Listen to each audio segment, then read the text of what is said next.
زندگی کا جو دائرہ اس میں تو سائنس ریسرچ کر سکتا ہے، لیکن زندگی سے پہلے اور زندگی کے بعد کا اس کے بس کی بات ہے۔ یہ مخلوق کو سمجھنے کی تو کسی حد دعوے دار ہے، لیکن خالق کے بارے میں خاموش ہے۔ مخلوق کو تو سمجھنے کی تو دعوے دار ہے، لیکن خالق کے بارے میں خاموش ہے، یعنی کہ اللہ کے بارے میں خاموش ہے۔ جسم کا تو تھوڑا ہی بہت علم رکھتی ہے، لیکن نفس اور روح کی معاملات اس کی پہنچ سے باہر ہے۔ جسم کا تھوڑا علم ہے، لیکن نفس کا اور روح کا معاملہ اس کے پہنچ سے کافی باہر ہے۔ یعنی ٹوٹل حقیقت کی تلاش میں سائنس ایک محدود ذریعہ علم ہے۔ ان حالات سرکمسٹانسز میں، یعنی کہ ان حالات سرکمسٹانسز میں یہ سوال اہم ہے کہ سائنس کے دائرہ کار سے باہر کے حقائق کا انسان کو کیسے علم ہوا؟ اس کا جواب وہی ہے۔ یعنی زمین پر آسمان زندگی گزارنے کے لیے تو رب العالمین نے انسان کو سائنس کا علم دیا، لیکن اس کی روحانی بالادگی کے لیے اس نے وحی کا انتظام کر دیا۔ یعنی کہ زمین پر آسان زندگی گزارنے کے لیے تو رب العالمین نے انسان کو سائنس کا علم دیا۔ سائنس بولتے ہیں کوئی چیز کو، کسی بھی چیز کو تھوڑا چھان بین کر کے بنا لینا، اور سیریز بائی سیریز کوئی بھی چیز سائنس سے صرف وہ نہیں مطلب کہ فزکس کیمسٹری بایو سائنس میں سارا چیز آ جاتا ہے۔ کسی بھی چیز کو اگر سیریز بائی سیریز اگر نالج لیا جائے تو سائنس کے اندر میں ہی آ جاتا ہے۔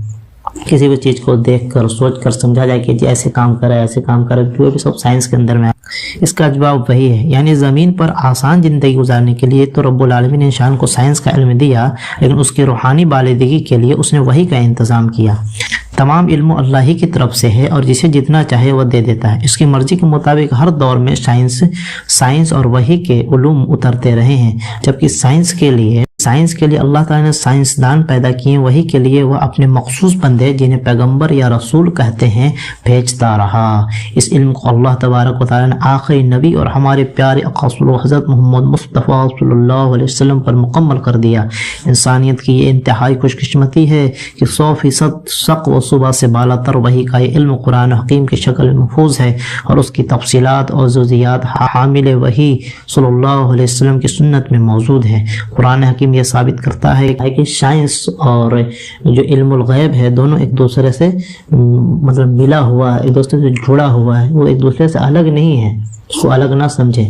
اچھا، لیکن اس کے لیے ایک ہائی لیول کا نالج کی ضرورت ہے، جبکہ اس لیے ظاہر سے باطن کی پہچان ہوگی، جبکہ ظاہر کی پوری حقیقت تک پہنچنے کے لیے باطن کا ادراک بھی ضروری ہے۔ مثلا قرآن حکیم اس بار پر زور دیتا ہے کہ اللہ خالق ہے، لیکن خالق کی پہچان اس کی مخلوق سے ہوتی ہے۔ صلاح ایک روحانی عبادت، یعنی کہ نماز ایک روحانی عبادت ہے، لیکن جسمانی طور پر ادا کی جاتی ہے، اور اس کی بنیاد تیاری وضو ہے جو پانی سے کیا جاتا ہے۔ غرض قرآن روح اور جسم، دنیا اور آخرت کو ایک دوسرے سے علیحدہ نہیں کرتا، بلکہ اس کی تعلیم یہ ہے کہ آخرت کا سامان اسی دنیا میں سے بن کر جاتا ہے۔ یہ سب ایک ہی وحدت کے مختلف نظارے ہیں، پہلی اور آخری حقیقت وحدت ہی ہے۔ سائنس اور مذہب دونوں کا مقصد اس حقیقت کا کلی طور پر ادراک ہے، اور اسی تلاش میں انسان کی معراج ہے۔ روح اور جسم آپس میں باہم متصل ایک دوسرے سے جڑے ہوئے ہیں۔ آخرت دنیا آخرت آپس میں باہم ایک دوسرے سے جڑے ہوئے ہیں۔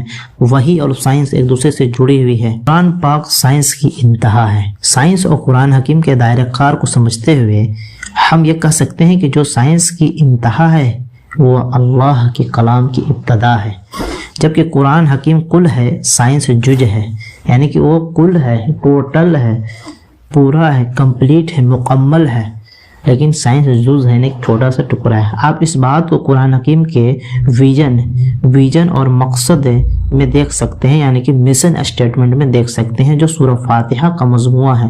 فرمائے الحمدللہ رب العالمین الرحمن الرحیم مالک یوم الدین، یعنی کہ یہاں قرآن ایک دنیا کی نہیں، دنیاؤں کی بات کرتا ہے، الحمدللہ رب العالمین، یعنی کہ تمام جہانوں کا رب ہے، یعنی کہ ایک جہان کا نہیں، تمام جہانوں کا۔ یہاں قرآن ایک دنیا کی نہیں، دنیاؤں کی بات کرتا ہے، ایک کائنات کا نہیں بلکہ کائناتوں کی بات کرتا ہے، یعنی کہ تمام جہانوں کا رب ہے۔ زمین آسمان، ساتوں زمین آسمان، گیلیکسی، ہر چیز کا رب ہے، یہ بات کرتا ہے۔ اور پھر یہ بھی بتاتا ہے کہ کائناتوں کا وجود بھی ہمیشہ کے لیے نہیں ہے۔ مالک یوم الدین، یعنی کہ روز قیامت کا دن کا مالک ہے، یعنی کہ قیامت آنے والا ہے۔ پھر یوم حساب ہوگا، یہی تو 20ویں صدی کے آخر میں سائنس کا آخری حد کا مضمون رہا ہے، اور اب بھی ہے کہ کائنات میں ہمارے علاوہ بھی ایسے اور سیارے ہوں گے جہاں انسان بستے ہیں، اور یہ سارا نظام زوال پذیر ہے، یعنی کہ یہ دھیرے دھیرے ختم ہوتا جا رہا ہے۔ حقیقت یہ ہے کہ کلام اللہ سائنس کے دائرے کار سے باہر ہے، لیکن سائنسی کلام اللہ کے دائرے کار سے باہر نہیں۔ یعنی کہنے کا مطلب ہے کہ جو اللہ کا کلام ہے سائنس کے دائرے سے باہر ہے، لیکن سائنس جو ہے اللہ کے قرآن کے دائرے سے باہر نہیں، اسی کے اندر اس کا سارا علم آ جائے گا۔ ایک ٹوٹل حقیقت سپر سیٹ ہے، ایک ٹوٹل حقیقت سپر سیٹ ہے، وہ اس کا ایک ادنا حصہ ہے۔ یعنی کہ قرآن ایک پورا سپر سیٹ ہے اور وہ سائنس اس کا ایک ادنا حصہ ہے، چھوٹا حصہ۔ قرآن حکیم کل ہے، ہولسٹک اپروچ کی تعلیم دیتا ہے، جبکہ سائنس جزئیات پارشیلز کے مطابق بات کرتی ہے۔ اور جیسے اوپر کہا گیا ہے کہ سائنس دنیا کے لیے ہے، قرآن دنیا و آخرت دونوں کے لیے رہنما کرتا ہے۔ سائنس صرف دنیا میں کام آئے گا، لیکن قرآن دنیا میں بھی کام آئے گا اور آخرت میں بھی کام آئے گا۔ اس لیے مومن قرآن حکیم کے ذریعہ سائنس اور وہی دونوں کی حقیقت کا داعی ہے۔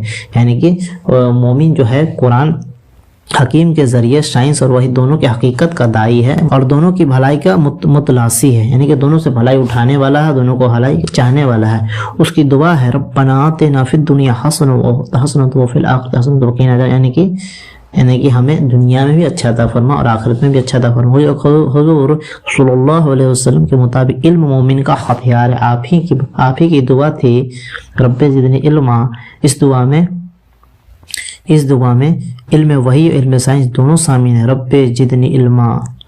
اب ہم اس طرف آتے ہیں کہ قرآن حکیم میں کس قدر سائنس ہے۔ اس سوال کو سمجھنے کے لیے یہ بھی ضروری ہے کہ ہم سائنس اور ٹیکنالوجی کے فرق کو سمجھیں۔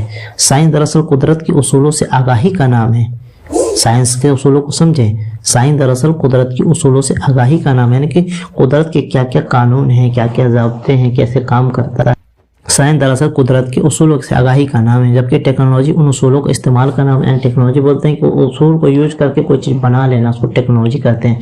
جیسے موبائل فون، لیپ ٹاپس، موبائل ٹاور اور جتنے بھی ہے ٹی وی، گاڑی، موٹر، ریلوے، سب ٹیکنالوجی کے اندر آ جاتے ہیں، استعمال کا نام ہے۔ مثلا موجودہ زمانہ الیکٹرانک کے کمیونیکیشن کا حیران کن دور ہے۔ Telephone, mobile phone, radio, T V, computer اور سیٹلائٹ ذرائع ابلاغ وغیرہ نے دنیا بھر میں ایک انقلاب برپا کر دیا ہے۔ یہ ٹیکنالوجی کا نتیجہ ہے، لیکن ان سب کا کام کرنے کا بنیادی اصول الیکٹرو میگنیٹک ریڈیشن، یعنی کہ اسی پر یہ سارا چیز کام کرتا ہے۔ جو ترنگ ہوتی ہے وہاں ترنگ پر ہی سارا چیز کام کرتا ہے، جس کے اصولوں کا میکسویل نے 1860 میں دریافت کیا تھا۔ ایک اور مثال ایٹمی توانائی کی ہے، یعنی ایٹمی طاقت کی ہے، جس کے مرہون منت دنیا بھر میں چلنے والے ایٹمی ریئیکٹر، ہر طرح کے ایٹمی ہتھیار، تمام طرح کے ایٹمی ریڈیشن پر چلنے والے آلات ہیں۔